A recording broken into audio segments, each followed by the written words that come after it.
Well, hello, friends. Welcome to From Busy to Rich, the podcast designed to inspire advisors to increase their profitability for themselves and those they serve. Wes, good to see you. How are you doing today, sir? Doing fantastic, Justin. How are you? I'm doing well. Can't complain. Now, for those of you watching, you may be a little disappointed today, given the title of our episode is The Dance of Peak Performance Teams. You're going to see that we're not actually dancing, but instead the point of today is really just discussing this idea of the unique dance around building peak performance teams. And today we're going to focus specifically in on the front end of that process, the hiring the right dance partners, because as we'll discuss, it's really a mix of knowledge or science, but then the art of navigating that as well. So Wes, why don't you kick it off? Yeah, I love this topic because by far one of the constant questions in some way, shape, or form I get as we're teaching our Transform Learning series, when I'm on podcasts, when I have interactions with other advisors, it really centers around how do I get to the next level with my team? How do you build and sustain a peak performance team over time? And one of the things we have observed, it's great. Andy Stanley talks about this all the time, is that if you don't know when it's working, what's working when it's working, you won't know how to fix it when it's broke. So if you don't know what's working when it's working, you won't know how to fix it when it's broke. And one of the things a while back that I observed is I had not taken the time really to dissect. We had a great team. We were just hitting on all cylinders. So many things were clicking well. And it was in one of the times that I thought I should play around with this and really dissect why is what we're doing working. And while that's a deep discussion, but I think there's some consistent things that we can come back to as everybody listening to the podcast is trying to build and sustain and actually continue to iterate and elevate a peak performance team. And so I thought it'd be a lot of fun to go through the recipe. I think the ingredients that I think will create the recipe that gives them the best shot to cooking something good with your team. Yeah, we're cooking, dancing. You're going to get a little bit of everything today. That's right. Yeah. So go ahead. Yeah, I was just going to say, so, I mean, based on that, your experience in hiring, because you've been doing this for quite a while now, I guess a good starting point is like just defining like right hires. I know there's different types and like what you're hiring for and things that you're looking at. Yeah. Well, and the analogy that we've been using here of dancing, the dance of peak performance teams, you do want to have and hire the right dance partners. And there's a lot that goes into this. I think a couple things that I think about when it comes to the right dance partners. One is you have what I would call the difference between employees and team members. And so, and all of us have been employees as an example. An employee, they get a what and a how. They are hired to do a job. And you might be thinking, well, doesn't that sound like anybody that you would hire to be a part of your team is they're hired to do a job? And stay with me for a second because I will make a difference here. But like as an example, my first job, I was an employee and it was a job and I was given a what and a how, and it was at Blockbuster Video. And there was no, we expect you to be creative. We expect you to figure out and innovate new ways to do this. In fact, that was kind of frowned upon. They said, no, this is the way we do it. And you need to do it this way every time. And I get it that in certain roles, that's just what you need. And in certain seasons of your life, that's what you have available, right, to do. And so I hated the job. And as a result, determined I needed to figure out something else real quick. But do you have any jobs, Justin, that you would say you were an employee at? Yeah, one would be I bagged groceries. So that was definitely an employee. Nice. They were not worried about my creative capacity in that role. They're ultimately like, I don't care what you do and how you do it, but you better get all the baskets. You decorate the bags, yeah. As long as you get all the shopping carts back inside. That's right. And you know what? Here's the deal. Sometimes when you're hiring dance partners on a peak performance team to support a peak performance team, sometimes you will need to hire an employee to do a job. And so I'm not saying don't do that, but here's what I'm saying. You will never have a peak performance team unless you make the shift from hiring an employee to do a job that has here's what it is and here's how you need to do it. Report back to me when it's done. If you don't do it that way, it's wrong. to then this other level of person. And this is what I would call a true peak performing team member, where they don't have a job, they have a responsibility. And that responsibility is it's different in the way that they're still given a, like, here's what we need to do, but not necessarily how, because part of their responsibility is to help a team figure out how to execute, how to iterate upon the how. And so, and listen, if we're doing high level important things, we can't just be surrounded with people that are employees that you are constantly given a what and a how. You have to have team members that operate at a high level, that have a responsibility, not just a job, that can help you navigate the how, refine the how, iterate the how, and ultimately execute well upon the how. So as I think about this, I think there's some common things that we can do out there, themes that I would say, and I'm gonna actually give you some tools as we do this as well. So one, and Justin, how does this strike you when I say it? And our podcast listeners, I know you're going to give me the benefit of the doubt on this, but I believe, and I take this from Andy Stanley as well, from one of his podcasts that he did, and I've embraced it in our organization. I don't know that I actually have ever said it to any of you out loud. So this may be the first time that you guys are hearing this, but I want to hire doers over thinkers. So doers versus thinkers. So just without any context, how's that hitting you? Yeah, that's interesting, because if you go back, rewind just for a few minutes ago, we went back to the conversation of you got employees versus team members. Yeah. Like it's almost contradicts from a front end. So I'm curious of, I guess, how you're defining this in the realm of context. Yeah. Of doers versus thinkers. Yeah. So give me some rope here on this, because it really is not maybe what it sounds like. When I say it, it's just a common way to think about it, where some people, this is not about smartness or intelligence, because we want to hire smart, intelligent people. But you can have a smart, intelligent person that is action oriented, and you could have one that is thought oriented more. Let me think a lot about that before. And I'm also not saying that you don't want people to think about things before they do them. I'm just saying that the needle better lean towards, I want people that ultimately care about getting stuff done, and they want to get it done well.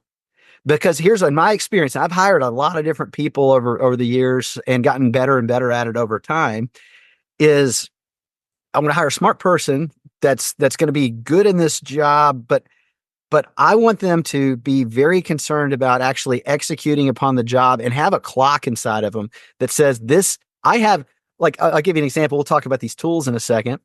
We have people that are, and in fact, you're one of these people, Justin, that on the Colby measures your natural mode of operation, if given your freedom of choice, how you naturally like to solve problems or seize opportunities. And one of them that it measures is what we call fact finder. And a fact finder loves information. They want to know more. They want to know the details. They want to drill down. And that's all these are skills, right? So part of that, if you can have a thinker that is oriented towards, like, well, we need to think more and more, and they're a long red line, or you can have what you are, which is a doer that has that, because the doer has a clock in them that says, I want more information, but you also are self-aware enough and situationally aware enough to know, at this point, I have enough and we need to move on. So I don't know how you got there, but that was one of the reasons that I was like, this guy would be great on our team, because while he wants information, sometimes you need to lean in all the way into that, but you're situationally aware enough to know it's just time to move on. We have enough here to go ahead and get something done, because ultimately you want to get something done. Does that make sense? Yeah, absolutely. I'd say one of the things that definitely helped me in my evolution would be getting shot at and going to combat. Like you can think about it all you want, but ultimately you better make a decision quick. Good choice. Like, That's right. no decision is the worst decision. So at least make some movement with the information that's available. So you're saying get the paintball gun and show up at where they work, and if they're taking too Yeah. long, you just start shooting at them. It'll make them more of a doer than a Yeah. thinker. It'll bring it all home, right? Yeah. Like they'll understand. Yeah. Listen, this is because we have all kinds on our team from an orientation standpoint, the way they think, and we'll talk about some of these tools in a second. But I will tell you, there is a common thread, and is that they want to persist. They want to finish. They want to get things done. And so some of them are going to spend a little more time in areas that others won't, and that's fine. That's why the puzzle pieces are made up. But you got to hire doers over thinkers. In fact, one of the things that have taken away from a couple different sources on this, but I love, again, you could listen to Andy Stanley and you will get a masterclass in this stuff, because they've hired, thousands and thousands of employees, and they've got a pretty awesome organization. Is a question that they all ask in interviews, which we've incorporated in, which is, what have you done? Not where have you worked? I can read that from your resume, but like, what have you done that added a ton of value to the organization? And a doer will know the answer to that question. They will talk about, well, we went from 50 million of AUM to 100 million of AUM in a year. And one of the things I did to help in that was I proactively reached out to our clients that had assets other places, and gave them ideas to help them understand how we could incorporate what they had into a new thing. They'll have specifics on what have they actually done. And then the alternative question there is that I think is equally as important, because then you kind of see if people are truthful or even self-aware, is, what have you done that you don't want to do again? And and so, like, I can tell you this, Dustin, if this is before many team members that we currently have now. Part of my job, my role that I gave to myself, ironically, was I was the leading organizer of our Transform Learning Series events. Like I was the one who said, yeah, well, here's how we'll send it out, and the people will come, and I hated it, and I wasn't very good at it, again, to be honest with you. And so now, when I start to dip my toe in that water, and Cheryl or you or someone else on our team that has anything to do with what we're going to be doing there, I'm like, hey, and you're like, no, you go create content. You just go create content, and we'll let these people do this. Stay out of that water. Any comments or thoughts on that? No, it all resonates really, really heavily, I think, within our organization specifically. But there's an interesting point that you brought up of, if you've already hired somebody, like a pretty good indicator of whether or not they're a doer or a thinker, are they people that you have to continually set the deadline for. Like if they're a doer, that internal clock's working already, right? Like, I know I got to get this done by this time frame. I can only go so far before I've got to make a decision. The ones that are thinkers, they're the ones that if you don't have a deadline set, it's going to continue Absolutely. into perpetuity until Yeah. that gets set. Yeah. So I had a funny example of this. So we're selling a house right now. And a part of it is, there's, like houses do, there's painting that needs to be done, and some cracks filled in and things like that in the drywall that we want to make look nice, so that people want to buy it. And so we're getting pricing on that. And my father-in-law, who I love dearly, he said, well, I could do all that. And I said, can you do it in a week and a half? And he said, no way. I said, okay, then you're not the right fit for this particular need. He goes, but I would do it so much better than the other people. I said, I know, but some things just need to be done okay. And this is one of those. They're not going to do it to your standard, but it just needs to be done okay. And I think that's, again, situational awareness, even for yourself. Like in his case, he was aware, I'm not going to finish that thing in time. Yeah. And so I think giving people deadlines, and honestly, we talk about this with the podcast all the time. The inspiration is often the deadline. Mm-hmm. Like the thing that ultimately can turn. And again, sometimes somebody that starts as a thinker, again, I don't want to be in the process of training him for this anymore, but we have moved the needle on team members that we've had in the past, where we recognized, because we didn't have this language, oh man, we hired a thinker. That's what we did. And that might sound good. Wait, so everybody's smart. It's just, are they oriented to get it done, or are they oriented to just continue to go, oh, I wonder about and ponder it? And so, but you say that's where the rules of delegation come in, the 4 levels of delegation, and adding a time amount to those things. It's like elite teams, they have clear standards of expectations. Some need to be set and just followed. Some need to be they're situational, and so it's like, hey, I need this done, and I need it done by this, or I need this done. When are you going to deliver that back to me? And so oftentimes it's because a naturally oriented thinker and even sometimes a doer just might have a different prioritization system than you. So I think clear communication, and we'll link to the 4 levels of delegation and the white paper that we have on it. So because that can be helpful too when you're the peak performance teams, they dance well together because they understand when to use what language. And when it's not working, you can go back to that language to say, hey, here's where I'm experiencing a letdown and what I expected and what I experienced. And so let's just go back to what we can do to make sure that we're not stepping in each other's feet anymore or dancing in 2 different rooms and never coming together. Um, let's move on because I think there's some tools here because everybody's like, that sounds cool, man. How do you know? And one is this language is going to help you a lot. And when you ask again, what have you done? You're going to kind of see what roles they've held in the past, and they're going to give you answers that will tell you, well, I did this, and you're going to decide how valuable that is for the role that you're hiring for. But the other one is, before I jump into some of the common tools we use on the like assessment side, is the triple T tool. Our team, the triple T tool is the best like lens by which we determine what seats are we all sitting on the bus, and should we still sit there? And then who else do we need to bring in to a seat on the bus? Because, when you're one person and you are the organization, you're trying to sit in every seat, you're trying to hold every role, and you're probably doing a lot of those poorly. So the triple T tool we've talked about in the past, and we'll have a link to this for you to gain some access to it for a time, is time talent transformation tool. So it has everything that could go on in a financial planning practice like ours. It also has some spaces you can put in if you have unique things to yours, and it's categorized and organized in like the flow of work. So some of these things for me at this point, because we do have a 12-person team, are not applicable because I don't do them at all. And I might strive to the day where most of my triple T tool is NA. Right. Because it just doesn't apply. Because the goal here is for you to spend your time doing the things that are highest value to the organization and that you love the most, that you get the most energy from.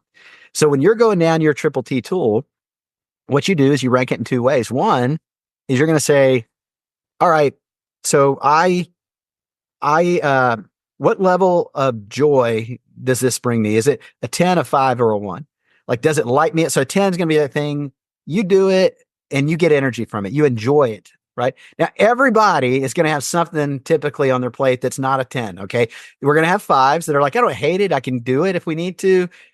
It's just like, it's okay. I know it needs to be done. And sometimes we got to carry those. And then a 1 is like things you hate. And if you're a solo practitioner, you got a lot of 1s because you just weren't built to do everything, right? And then you have the other way, which is what is the highest and best use of this activity to the organization that I do it. So again, 10 is like meeting with clients for you or for me or for Cody is our highest and best use and value to the organization than any other thing we do. It is the peak one. Now, there's other ones that are, I'd say, important and very close that feed it, but that one is so mission critical because nothing can happen unless that gets done. And then a 5 would be things this is really important that it be done and be done well. It's probably not my highest and best use long-term to do it. And then a 1 is this doesn't even matter really anymore. Like, we should stop doing this thing altogether. And it's so funny because every quarter our team does it.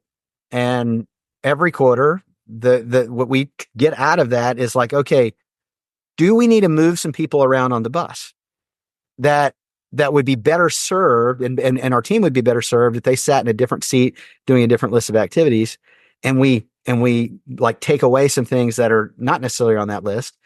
Is there a technology we could use that will eliminate this thing that I'm doing or make it easier to where it's just not a big deal? Or do we need to hire somebody?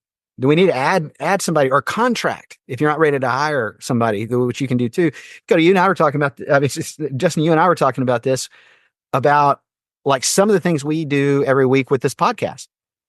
And there are things that just have to be done. They're important to be done.